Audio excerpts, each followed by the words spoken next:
Welcome to Market Makers, the leading podcast for African business leaders. Each week, we will be exploring the strategies, the stories, and the bold ideas that are shaping the future of African markets. Welcome to Market Makers with your host, Alexander Adam, the podcast where we speak to business leaders, entrepreneurs, and innovators who are shaping industries and making an impact. Whether you're just starting out or in executive leadership, you'll hear stories and strategies that can inspire your own journey in business.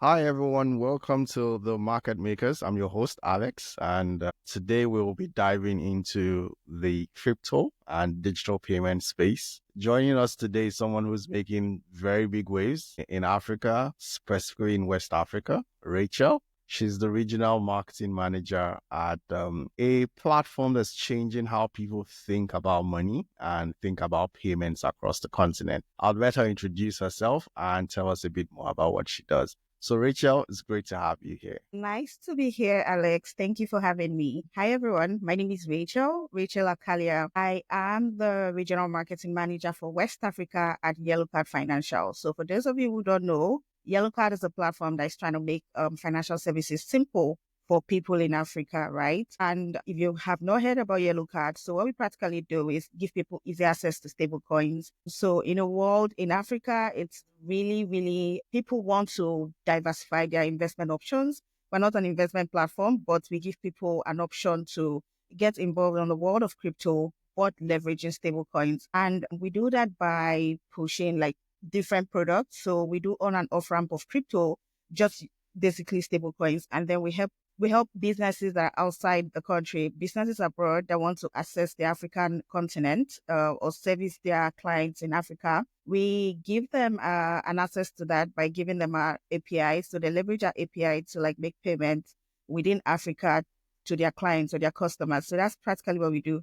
And I think for the last aspect of it, that's pretty much interesting. And one of the products I find really amazing because I've had issues with remittances within the African region. We have a product called YellowPay. While it's not a remittance product, it's a product that leverages the crypto rails. It leverages stable coins to give people access to transfers, cross-border transfers. Let me put it in a simpler way.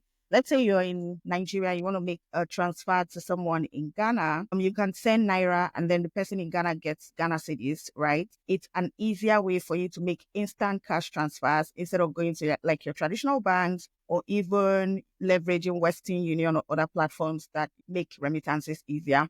So that's just practically what we do in a nutshell. And what I do is I help them with go-to-market strategies or even growth strategies or marketing campaigns that would help put YellowCard at the top front of the African continent and also the other continents that are interested in like B2B API or the payments API product I spoke about. So that's practically what I do. And it's nice to be here to talk about that. Thank you, Alex, once again for having me. Awesome stuff. It does seem as if you're doing very good stuff with where you are at YellowCard. So I would just love to pry a bit, if I can, into why you got started with YellowCard. What inspired you to take on this challenge? I know that, obviously I've snooped on your background a bit, and I know that you had some stints with crypto in Nigeria as well, with Patricia. But what inspired you to take on this challenge at this moment in your career? Okay, so I got into the crypto space way back in 2017, actually.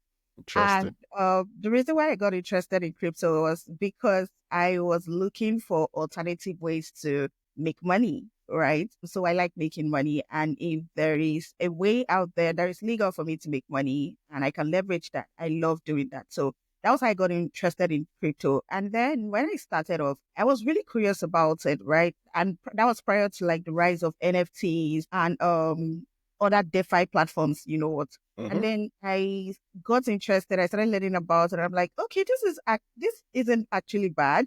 And I started making money off of crypto like way early in 2018, investing in like coins that I wouldn't actually call on this platform, And then sometime in around 2018, when I was done with, and I wanted to get into like corporate space, and a firm was hiring, which was Patricia's at then. And I applied and I got hired. I actually did not know they were interested in, they were actually leveraging crypto then. I wanted to be like an operations manager or operations personnel. So that was what I applied for. And then when I got into it and I found out, oh, they were actually pushing crypto products and I got really interested in it. My love for crypto actually blossomed more because rather than, aside me just making money off of crypto, I get to service or build products and also market products around crypto or around the blockchain technology space. And that was really interesting for me.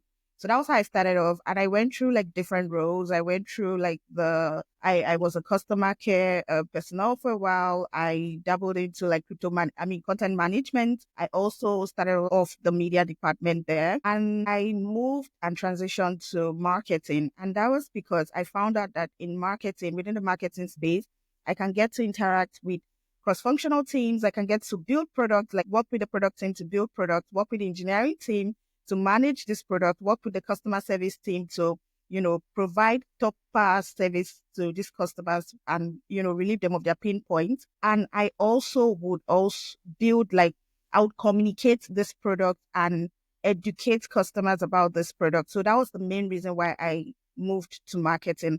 The fact that when I got started, I had to go on the internet and learn a lot of things. So I wanted to make that journey easier for people who wanted to get started with crypto or get started with blockchain technology.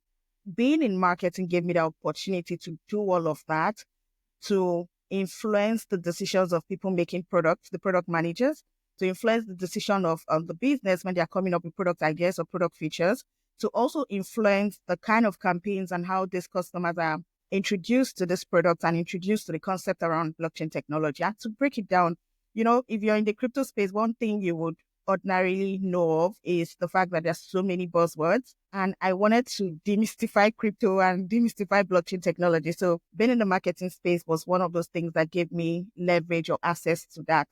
And that was how I started off at Patricia. And it was when I was doing all of this great work at Patricia that the recruiter that recruited me for the position I'm now at, she reached out to me and then she was like, "Oh, you've been doing an amazing work. I have an opportunity for you for a brand that is a Pan-African brand that will want to leverage your skills and expertise within the space." And I was at Patricia for 4 years. And that's because I loved what I was doing so much. I was just having fun. And that's the best way I work. And I got to that point when I needed a new challenge. So I got interested with the conversation, and then we started off and I got to meet the YellowCard team. And I found out that beyond what I was doing in just Nigeria, as at then I was just doing that in Nigeria and then in Ghana. So beyond what I was doing in Nigeria and Ghana, this is an opportunity to actually expand what I'm doing to other regions, not just the West African region, the Francophone region as well. So when I started off, I started managing like the West African region and then the Francophone region at YellowCard. So I was doing what I was doing at Patricia, but bigger this time around because I was working with a diverse team from different regions. We do have like people from the East African region, from the Southern African region, from the Western African region, the Francophone region as well. I was now pushing marketing activities or marketing campaigns for the Francophone region and West Africa. And it's been pretty much amazing because by December, I'm going to be 2 years there. And I have been having so much fun, launching campaigns, so much fun activating on the ground, so much fun introducing customers to amazing products and services. And it's been a ride of a lifetime, actually. So that's a little background to how I got started. Yeah. Interesting stuff. It does seem you're very passionate about the space where you're in. Yeah. Okay, cool. So just tell us a bit about what does a day in your life look like? I know that you've talked about the work that you do with cross-functional teams and teams on the ground. So what does a day in your life look like? Okay. So a day in my life, actually, so because I'm servicing the West African region right now, I get to work with the West African time zone. So my team on ground, they work with the West African time zone. So that means over here, I have to wake up at 2 a.m. So I wake up every 2 a.m. Now with the daylight savings time, I wake up by 2 a.m. Before it was 3 a.m. So I get to wake up every 2 a.m. now, and I work from 2 a.m. through 10 a.m. Then I already have my day planned out. There's always my book by my side. I have a lot of planners right here. And there are a lot of digital tools that help me. My calendar also helps me. So everything goes on my calendar. So I'm jumping from one meetings to the others because I'm currently in the US. And because my job is practically growth and strategy, growing the business, amplifying the business product and services, and ensuring that customers are onboarded on the platform, and not just customers, quality customers who are monthly active users per time. I don't necessarily have to be on ground because I have marketing managers in each of these countries that I'm overseeing. So my job is to come up with strategy and growth processes or growth campaigns, and break this down to the marketing managers, and they activate on the ground and they execute and manage the execution process. So I necessarily don't have to be on ground, but sometimes I do travel back home. Like I was home in May and I stayed for like a month or two. I'm going to be home again in December just to be sure that things are going the way that they should. So coming up every day and waking up every day, I already have a plan on what to do. The meetings are set up with like different teams, and this runs from like 3 a.m. all through 10 a.m. So it's a very active time. I'm almost always in my room and almost always on my laptop. So when I'm done with that, I'm actually a student. Yes, I am a student. I'm running my master's program, my MBA at the University of Illinois here at Springfield, and I'm a second year grad student. So I have been doing that since last year, August. And prior to doing that, I was also running another MBA program in blockchain and blockchain and fintech. So I was doing that I started that January 2023. I just completed that in September this year. And I was running 2 MBA programs concurrently and also managing my job. And it has been exciting, actually.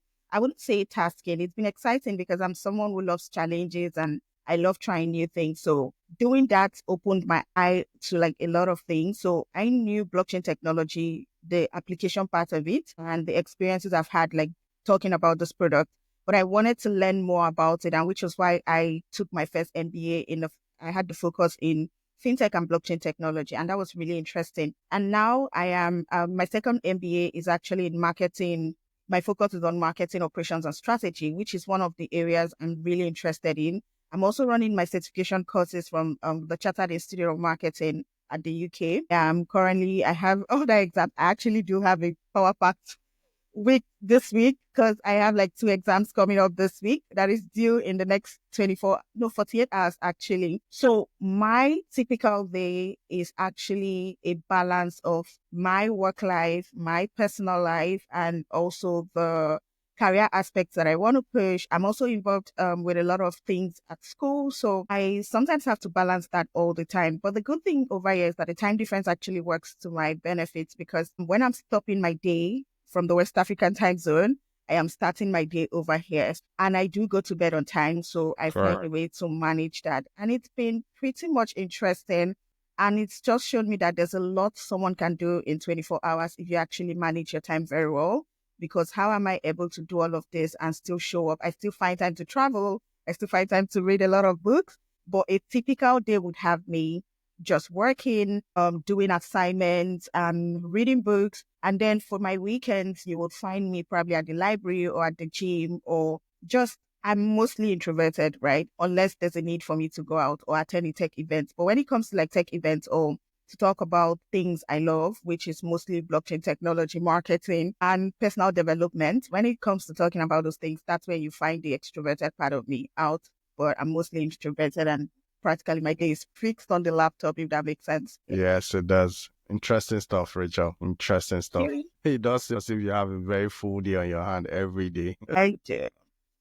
All right, let's speak a bit about it. This is something that is really very interesting to me. I've seen, sort of blockchain technologies and crypto investments grow over time. But I just wanted to get your thoughts on it, being that you are an author within that space and you have been a creator for a very long time.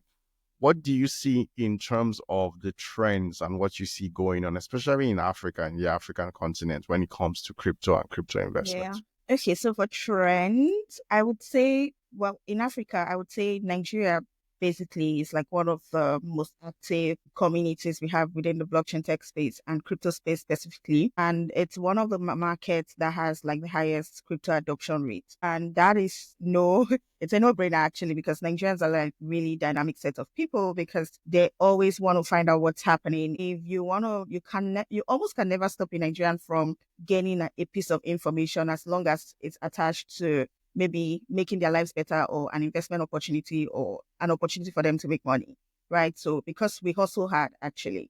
So I think that's one of the driving factors behind why Nigerians are like interested in crypto. There's an opportunity for crypto. And then if they see an opportunity in something, they want to get interested in it. So aside that being a market, a growing market, or one of the markets with the highest rate of crypto adoption or blockchain technology adoption, the African market has a lot of builders, startup builders, right? And that's coming from a space of us wanting to create something, create solutions or find solutions to our problem. So a typical African man or African woman would see a problem and start thinking on the spot, how do I find a solution to this problem? Rather than relying on the government or relying on anybody to get this done for them, right? And I think that's one of the things that has built the entrepreneurial spirit within Africans generally. And that's one major thing you would see in the crypto space as well. So one of the major trends I have found or I have seen since 2017 has seen a lot of crypto startup founders, right? Not just crypto startup founders, blockchain technology startup founders. And I can list a lot of them. There's Ruth Iselema from Bitmama. I don't know if you know Bitmama. She's a Nigerian startup founder. There's Njoku. Njoku had a startup, a blockchain startup firm. There's Yele Badamusi. There's Hanu. There's even, what's his name? There's Benjamin of Platnova. Like, just so many platforms I can call at the tip of my fingers that are all crypto focused. And these are platforms, aside just within Nigeria and other markets, these are platforms, there's Bitfinex, there's BitAfrica. These are platforms that came up within the last 5 to 6 years, and they've been thriving. And the reason they've been thriving is, aside the entrepreneurial spirit, is the fact that the blockchain technology space is an evolving space. And why I say it's an evolving space is because the trends we've seen in the last 6 years have evolved over time. NFTs were not a thing like in the last 6 years. NFTs came up and were thriving like from ending of 2019 to like beginning of 2020. We had like a full year of the NFT rave and people got interested in it and started learning about it. And now a lot of platforms are leveraging airdrops. A lot of platforms are leveraging DeFi, other DeFi products that can help facilitate solutions to the problems within the African continent. And this is one amazing trend that I think is really, really interesting to me, because how do people find problems? How do people find solutions to the problems that are encountering within their ecosystem rather than relying on other people to help them? So I think that's an amazing thing. And I think it's something the world should look out for more, because we have a lot of startup founders coming up. Another thing that I've seen within the crypto space is education within the space and the ecosystem has improved and has grown over time. So before, 6 years ago, 5 years ago, you would think the blockchain technology space is a high priest that cannot be touched, if I'm to put it that way, right? But that has evolved and that has changed. And with the evolution of platforms, of social media marketing platforms like TikTok, people can gain access to hands-on information on how they can leverage these platforms, how they can leverage DeFi platforms, how they can get started with crypto. You can quickly go on YouTube and watch a video or two on how you can get started, or you can follow your favorite crypto influencer or blockchain technology influencer on Twitter and get to learn a lot about, like, this information is now at your fingertips. And if you're not getting involved in it, or you're not at least curious enough to learn about the space, then you've been missing out, because there's a lot of information at your fingertips. And this wasn't the case like 6 years ago. So that's one major trend. The evolution of crypto education and blockchain technology education, it has evolved over the years, as I've said. Another trend would be, I think, the wave of, well, will I say scam projects when it comes to crypto? So with any wave of popularity when it comes to any product or any space, also comes like the bad people as well. So because crypto is gaining a lot of popularity right now, because we're in a bull year, people sometimes forget that crypto is not a get rich quick scheme, right? So you have to do your own research. Again, we try not to give we don't give financial advice. I'm not an investment personnel. I don't give financial advice or give investment tips. So you have to do your own research. You have to understand that, like every other aspect of the money market, this is a volatile space as well. But the volatility depends on what kind of projects you invest in. So there are stable coins projects that, are really low risk. They're like quality projects on layer 1 and layer 2 chains that you can really invest in and you can hold for a long time period. And then you can leverage the profits that comes from these coins, but you must do your own research so you don't fall prey to scam.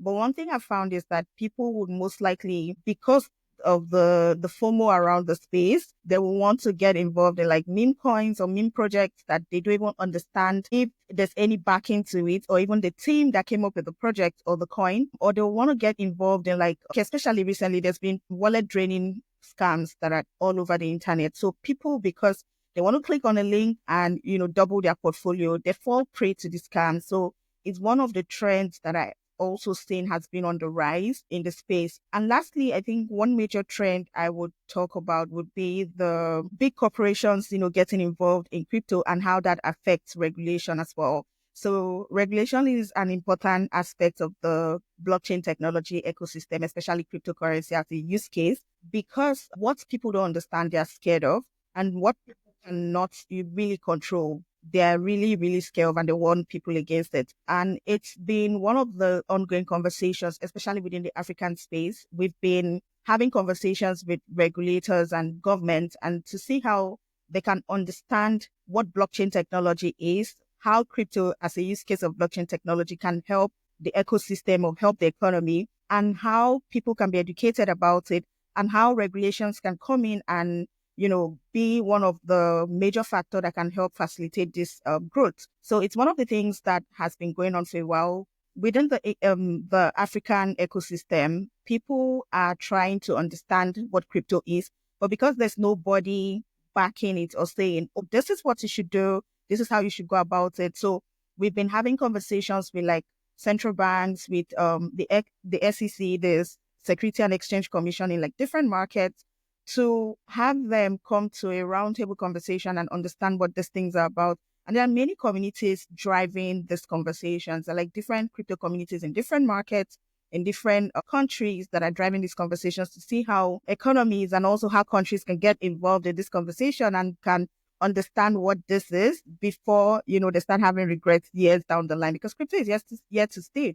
The blockchain technology space is actually a booming one that people can get involved in, but how they get involved matters. And it's one of these things that, it's going to be a major defining factor to the crypto trend or also the blockchain technology trend. Nice one. Awesome. Awesome stuff. I like it. I like it.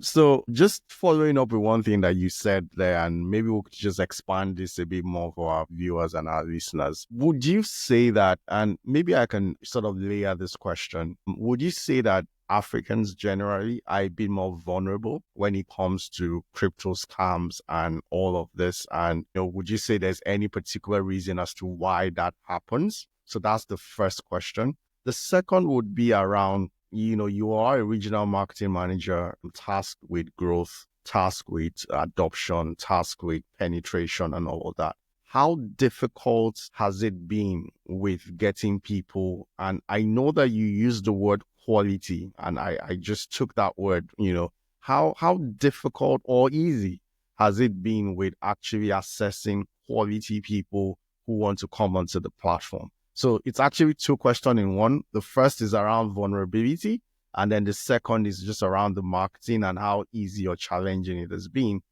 for you to get adoption. All right. So for vulnerability, I wouldn't necessarily say Nigerians or Africans are like more susceptible to like, being scammed or falling prey to the scams, because an average Nigerian is really smart, and an average Nigerian knows when you're about to scam them. Right?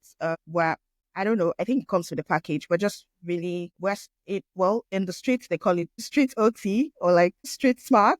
So aside being intelligent, we're also street smart. So you almost cannot scam us, right? So a Nigerian that is scammed is probably trying to like maybe do something and that's which is why it's hard for them to come out and say they've been scammed if they're scammed, because we can tell when it's too good to be true. And Nigerians mostly don't believe in free things, right? We believe that you have to work for something. So if something is coming off as free, you almost would never catch a Nigerian there, because we want to work for something. There's dignity behind labor, and that's what we believe in. So we put it to work, and that's how we make our money. So Nigerians are not necessarily vulnerable to these scams. The people who are vulnerable to these scams are people who don't understand the space. And like I said, Nigeria is one of the countries with like the highest crypto adoption rate, and that has grown over the last 5 years. So a lot of people know about crypto in Nigeria. A lot of crypto startup founders are from Nigeria, and there are more still coming up. There's a lot of crypto education going on in Nigeria. So people are aware of these things. People are aware of crypto projects. They're aware of the blockchain technology space. They talk about it. It's gaining a lot of adoption every day, especially around the bull year. There's a lot of crypto adoption, a lot of crypto education, a lot of gurus within the space talking about it. So I wouldn't necessarily say they're vulnerable to those scams, because they're aware of it and we've been talking about it. And it's one of the things platforms like YellowCard do. So we do have like a help resources or like a crypto academy or blockchain technology academy called YellowCard Academy, where we talk to people about all of this, and we create so much awareness about the scams so that people are aware. In as much as you're trading, you should also be on the lookout for this. And that's because we sometimes onboard customers who are just getting started in their crypto journey. So hopefully that answers that question. The second question is the question about customer acquisition. So how do I manage customer acquisition? How easy has it been for me, or how hard has it been for me? I would say it's a game of understanding your market and then knowing how best to communicate with your target audience, right? So I've heard someone say, if you want to build a product, if you're a startup founder and you're thinking of building something, build a solution rather than build a product. Because when you build a solution, you find your community, and the best marketing campaigns are the ones that revolve around brand storytelling within the community. So once you found your community, it's easier for you to serve your community, and you're not chasing them. You're not chasing them because by then, when you found your community, you have a lot of demand generation. So demand generation is when customers are chasing you because they need you. For an example, what example do I give right now? Okay, let's say for an example, if I'm getting paid in crypto, right, and I need to change my crypto to dollars, US dollars, I would go searching for platforms that would help me convert my crypto to US dollars, right? Now, these platforms are not, in as much as they're advertising, they're not the ones searching for me. I'm the one searching for them because I need them. I need to get something done on their platform. So that's demand generation, when a customer or your target audience comes looking for you. So when you build a solution as a startup founder or as a brand, you're no longer chasing after these customers. If you've built a solution to a problem and there are people who have this problem, all you need to do is target the people who have this problem. When you target them, you offer the solution to them and tell them how they can leverage the solution. You get these customers for life. Now, no, you get these customers. Getting them for life is a different conversation on its own, because then you have to push a lot of loyalty programs and reward campaigns and whatnot. But when you get these customers, that saves you a lot of cost when it comes to customer acquisition.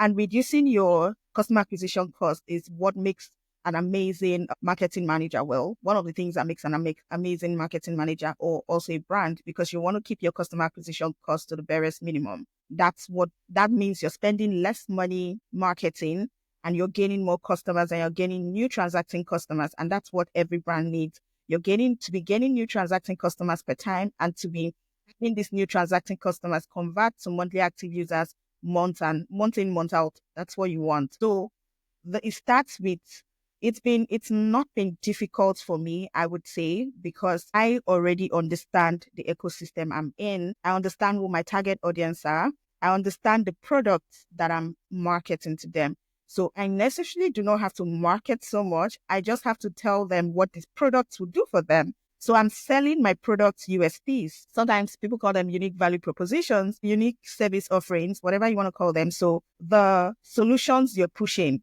you are selling the solutions to this this target audience. And once they understand how the solution solves their problem, they're coming on your platform. So if it takes them 24 hours or 48 hours to KYC, best believe they're going to be on your platform trying to KYC because they need to assess the solution that is going to resolve their problem. So that's how you've gotten them. So first thing first, as a brand, make sure you are building solution-driven products, right?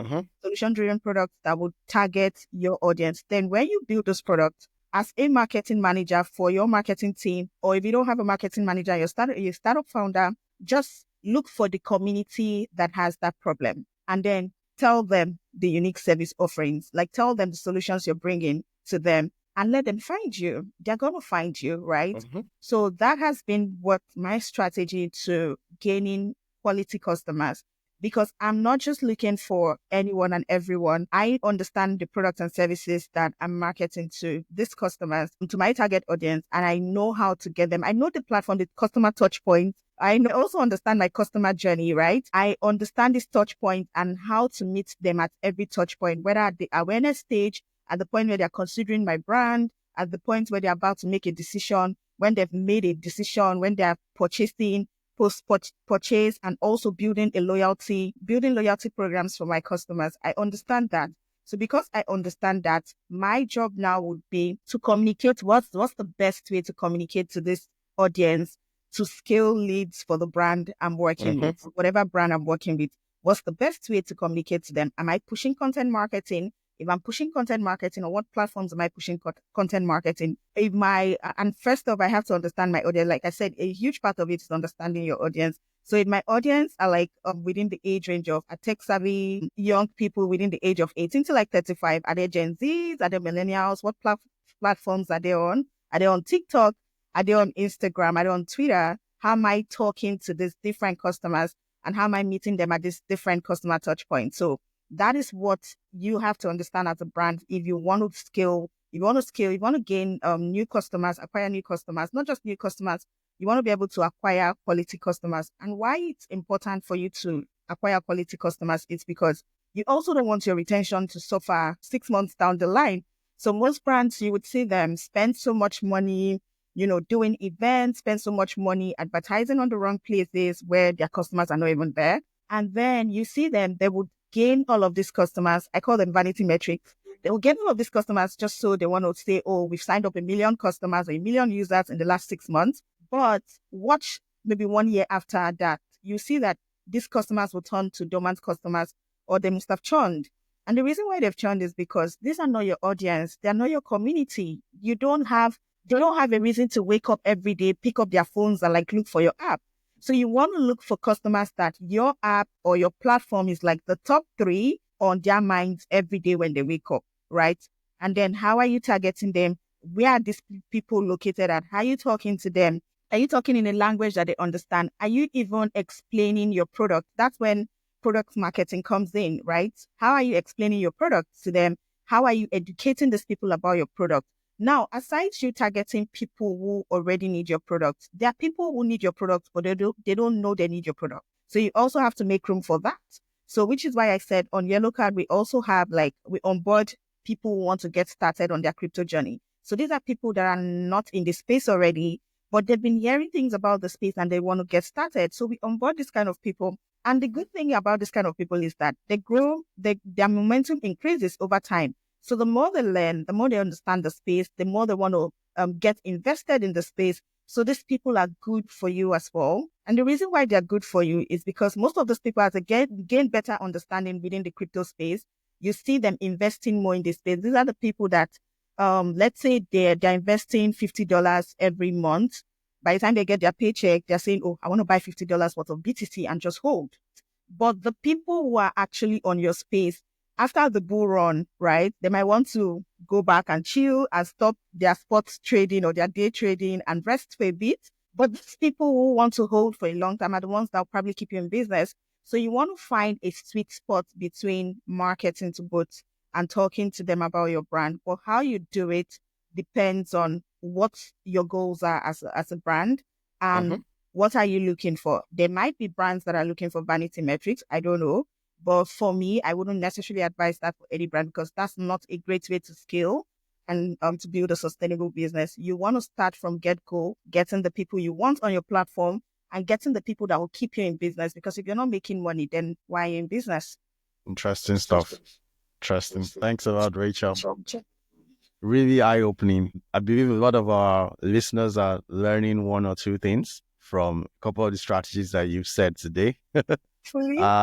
Yes, I know that you had talked about, I think it was pay rails you said, what was the name? Not quite sure. You talked about the cross-border payments, Yellow pay. remittance, Yeah. yellow pay, correct. Yellow pay. Talk to us a bit more about that. And I'm asking this in light of course, Africans in diaspora, which is a huge community of people who want probably like December, they want to go back home. You know, they want to be able to carry cash back home and be able to do that. Talk to me about what the product is and how and what you guys are doing on the marketing side of things for that particular product. Okay, so for Yellow Pay, like I explained, Yellow Pay is a product that helps people within the African, so whether you're within the African continent or outside the African continent, it will help you make easy cross-border transfers, cash transfers from one African country to the other, right? And I gave an example of someone in Nigeria, or let me say an example of someone in Nigeria trying to send, Ghana cedis to someone in Ghana. So I send Naira, let's say I'm trying to do that. I send Naira and the person gets Ghana cedis instantly. The sweet spot about this, or the sweet part about this, is the fact that it comes at zero cost. So we're not charging you anything. There are no transfer costs incurred. And it's also swift. Like if you send it right now, the person receives it in an instant. So let's say the person is not signed up on YellowCard. The person doesn't have the YellowCard app. So it sends a text message to the person that so person, let's say Alex has sent money, so amount of money to you on YellowCard platform. Click here to sign up so you can receive the money. So that's just what Yellow Pay is, just to put it in a simple way. And how is Yellow Pay, changing the remittance, landscape in the African continent or outside of the African continent?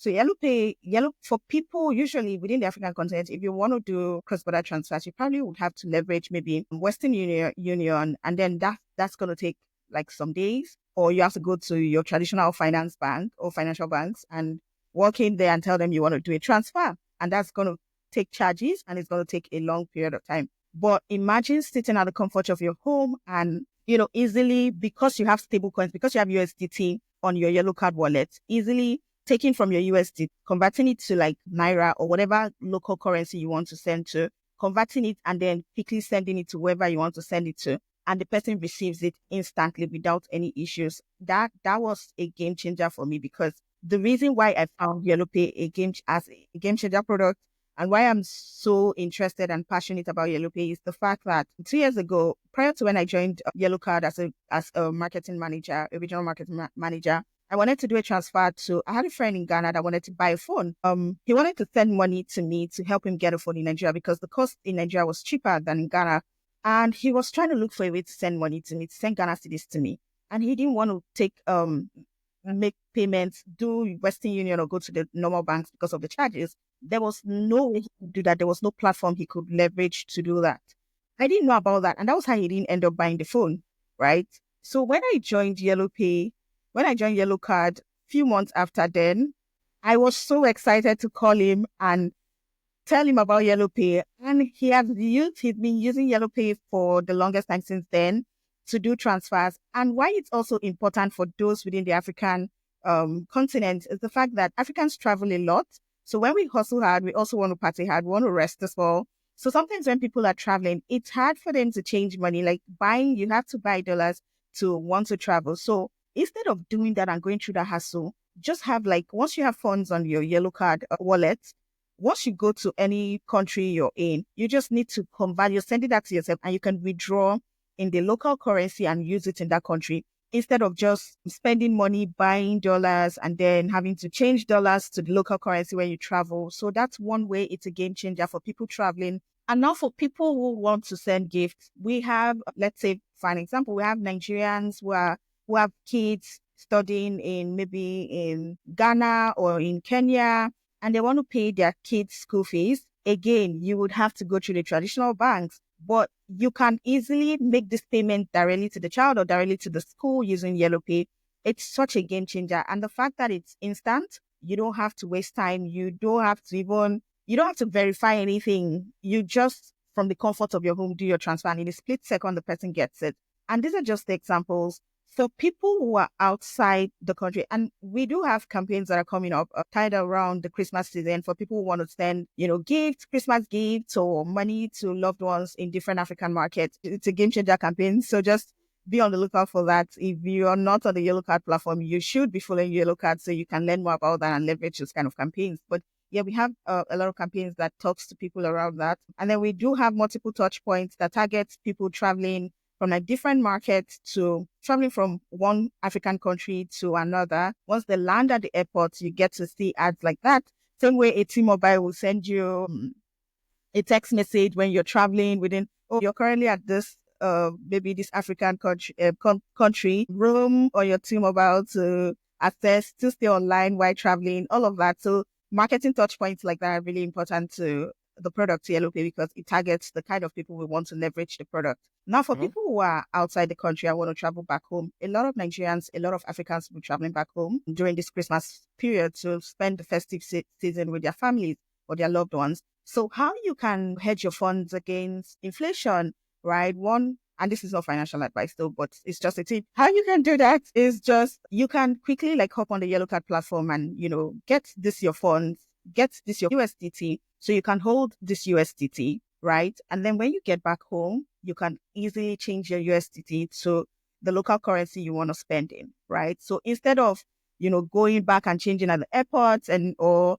trying to spend the high amounts that are there. So just hold on the YellowCard platform or any other platform you want to hold on. Buy USDT and just hold it. And when you get back home, you can just be doing your withdrawals and be spending. And the reason why you're doing that is because the USDT as a stable coin is pegged to the US dollar. So as the US dollar rises or increases as against your local currency, whether cedis or naira, your money amount you're holding on the YellowCard platform also increases. So rather than waiting to spend what you have as a den, just keep it on your YellowCard platform, hold it there. And then when you travel back home, you can spend, withdraw, and spend. And I think that's one way to hedge your funds as against the inflation in the country you're traveling for, wherever country you're from. And I think it's an amazing one. If you're Awesome. interested. Awesome stuff. Thanks so much, you. Rachel, for that quick tip. All right. So let's just go into the so we're just going into the rounding up now, going into what we call the quick fire round. So this is going to be just a set of quick fire questions. Right. So I think the first one would be around, just self-development. What was the last book you read? Awesome. Or what was a last show that you binged on, Okay, so I read Nora Roberts' The Obsession, and it was a book I picked up from the library. It was during the Halloween period, so I picked up a lot of books. So my library at school does this thing where they highlight certain books you should read when it's a particular season. So if it's the Valentine's season, they'll highlight maybe lovers' story books and whatnot, or novels. And if it's a scary season, they highlight books like that. So I read The Obsession by Nora Roberts. That was the last book I read. And I'm currently reading Performance Management, 4th edition by Herman. But I'm taking a course on performance management this fall. Yeah, so those two would be it. Last show I binged on. Yes. Actually, for the last 2 weeks, I have not really been binging on any shows because I do have a power pack 2 weeks. My exams, CIM certification exams are like this weekend. I have 2 of them. So I'm trying to do that. And I also have a lot of projects at school that I need to. So I'm already stretched beyond time. So I'm trying to make good use of my 24 hours. And I would binge on shows as a reward when I'm done with this week, actually. Nice. Yeah. All right. So if you could invest in one industry outside of crypto for the next decade, what industry would that be? AI. Yep. Your NVIDIA. And because AI is here to stay, and it's only just going to get better from here, right? And it's very, very, very important as a person to understand times and seasons and know how to leverage opportunities. So if I'm to invest in one industry and bet on it, it's going to be the AI industry. And I think NVIDIA is doing an amazing work. And I think a lot of people didn't see it coming. Some people did. A lot of people didn't see it coming. But I think that would be it for me. Awesome. Okay, if you could have dinner with any entrepreneur, living or dead, who would it be and why? That's a tricky one. That is a tricky one. Mm-hmm. So, hmm, I'm going to say Dangote, right? I'm Sure. going to say Dangote. He's a Nigerian, actually, one of the richest Nigerians. And the reason why is because to come from a country that you have to bet on yourself and have to build a lot of products that are solutions to people's problems and keep that company or keep those products scaling year in, year out for years. I think that is a skill most, founders don't have. And I think that would be it for me. Like I would love to learn Mm-hmm. how he's been able to navigate. And the reason why I'm saying Nigeria in particular, because there are a lot of issues to navigate and a lot of hurdles, a lot of blockers that would, that would hinder or impact your journey or your founder journey. So understanding how he's been able to, manage all of that and still get his company thriving is something I would love to learn and understand and, Bible take from him here if possible. Nice. Nice. All right. So to round up, what is the one advice you would give to listeners who haven't started on their crypto investment journey? Just that one advice that you would give them. Okay, so I would say it's not too late.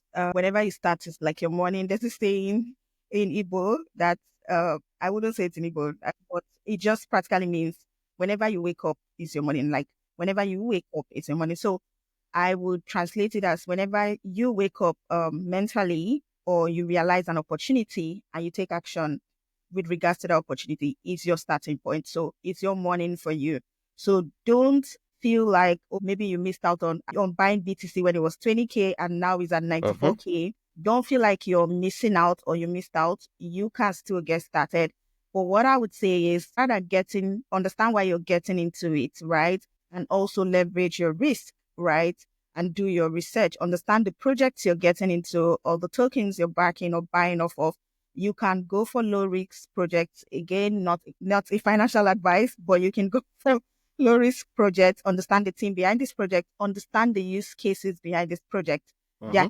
There are projects that are tied to real world situations or solutions that are going to be here for a long, long time. So when you buy into this product or this project, you have an opportunity to leverage the gains of this project in years to come, right? But don't see it as a get rich quick scheme, Mm-hmm. because once you start seeing it that way, you'll get bonds by the market and people trying to by opportunists in the market trying to take advantage of people like you. So understand, follow. You can learn from platforms that are talking about, the space. Learn, go on the internet and learn. Get enough information. Just give yourself the opportunity to gain this information and apply this knowledge as you go, and you'll be.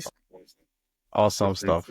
Thank you so much, Rachel. It's been a very insightful session with you. It's incredible to see the kind of impacts that YellowCard is making in terms of access to stable coins and all of that across the African continent. For our listeners, if you're looking to explore secure, low cost, effective digital payments, or you want to dive into crypto, start on your investment journey, YellowCard might be a perfect place, for you to start. Rachel, where can people learn more or connect with YellowCard online? Okay, so you can download the YellowCard app, but if you're outside African market, you might not be able to download, but you can access it. You can access via the website, right? So you can go to www.yellowcard.io and sign up or just learn about the platform. If you go to www.yellowcard.io, you're going to see like the help platform. You're going to see YellowCard Academy. You can even start from there. You can watch a lot of videos if you want, read up on a lot of articles if you want. You can also follow YellowCard on all platforms where YellowCard app. So once you type YellowCard app, we're verified on all platforms. So once you see the verified check, you should know that's the right platform. So you can follow us just to keep updated on just crypto trends, blockchain technology trends, and also understanding the market. But I think that's one fast way to get started. Great stuff. Thanks so much, Rachel. Really interesting having you on here. All right, so our listeners, stay tuned for more Market Makers episodes. We'll be bringing you closer to more innovators shaping financial future across North America and across Africa as well. Rachel, thank you so much for joining Thank you, us. It's a Alex. pleasure. Enjoy the rest of your day. All right. Bye-bye.